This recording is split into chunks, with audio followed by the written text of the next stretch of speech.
I'm going to start with your training regime. We were on set on the day when you were boxing, and you were packed full of muscle. I mean, it must have been pretty intense to have got to that size, and also just wondering about keeping going afterwards, because it can get quite addictive, I imagine. I'm fully addicted. Yeah, like I mean, a year and a half later, I'm still doing it. The regime was pretty tough. It was almost daily, and sometimes twice daily. And the routines that they kind of would set me up with, the circuits and the kind of the amount of running and sprinting, and it's a real kind of full-time job, honestly. But most professional boxers, aren't Anthony Joshua, where they can kind of solely focus on that one thing. They also have other jobs, and they're also expected to keep up with that training regime and to eat certain foods at certain times. It's a full-on experience, but one that I relished. I love kind of challenging myself physically, especially, and having the opportunity to transform physically. And I think this allowed me to kind of go there and to do that. Boxing wasn't something I was familiar with before this, but it's something that I've grown to love and know that I'll just continue to fall deeper into it. Yeah, because it's not just this. Portraying a boxer is just not just the physical thing. It's quite very subtle, isn't it? It's the kind of the way they stand and the stance, and it's a real transformation and lots of nuances to it as well. How did you sort of go about perfecting that side of it? Well, it's just spending time at the gym, really. Like a lot of the people that train there have become friends, and the main coach, Barry, has become very, very, very good friend of mine. And as I said, I go there on a daily basis now, and sometimes just to chat and to socialise. Like, it's a very social. It's a real team sport. Like, I always thought it was just obviously everyone in it for themselves, but it does really become like a family of people. And it's the same faces you see every day. I think I've been members of gyms before, but I've never really enjoyed going to the gym. Yeah, whereas now I genuinely love it. I genuinely love it. And I don't think I've ever done the same circuit twice. Every day is different, even a year and a half on. So I think that aspect of it is what I really enjoy, and will continue to enjoy. Of course, I mean, this is a fictional tale, but it's very much steeped in the kind of real world. It's got the kind of London Olympics as a kind of backdrop. But I was sort of taken aback and just kind of shocked at how much of this stuff, it does go on sort of behind the shadows, doesn't it? I mean, in your sort of research and just stuff, and just from reading the script, when you kind of quite, sort of overwhelmed just by the sort of what lurks in the shadows in the city. It's scary. I mean, these sort of things happen in every city. I mean, I think that's also very true.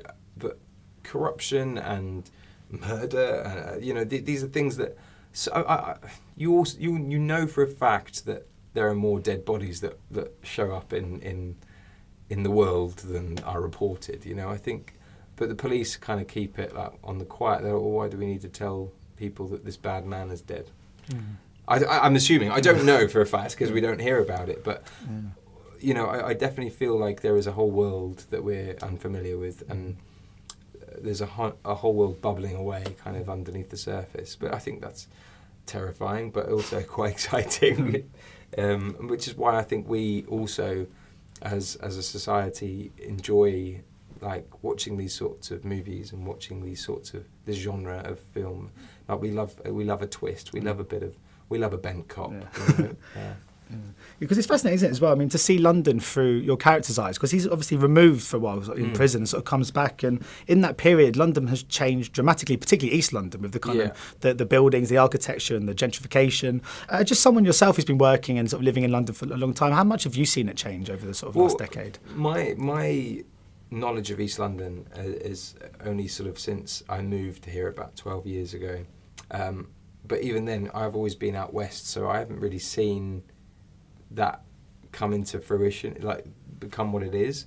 I've only properly experienced it when I was filming out there, and I was sort of shocked at how built up it was. I didn't, but someone had explained to me, well, this wasn't all here, but before the Olympics, this was all just barren land, like there's nothing here, like a very industrial kind of quayside, but it's become very gentrified, and there's just buildings going up and still being built. It's still being built on and growing and growing and growing. So But what sort of, I think what is upsetting to me is that the real London, the people that have been there for decades and decades and decades and generations, are being forced out. You know, like they can't afford the housing prices anymore. They can't, you know, the sort of council flats are all getting demolished and they're all getting pushed out of London. So I think it's quite sad to see that transformation in some instances.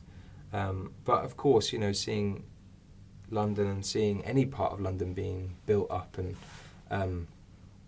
cleaned up, I suppose, is the word I'd use, is good. You know, I hope it continues to clean up and yeah. And just very quickly before I go, it looks like you're in the Charlie's Angels reboot, is that right? Yes, that's right. Can you tell us anything yet about your character and how they fit into the story? They haven't they haven't told me what I can and can't say, so I don't want to say anything in for fear that I get in trouble. But all I will say is it's a very modern retelling of, you know, the classic, but it's slightly different. There's a lot more wit, I think, this time around. Elizabeth Banks is directing, which, you know, was for me like going back in time, working with her in Hunger Games and stuff.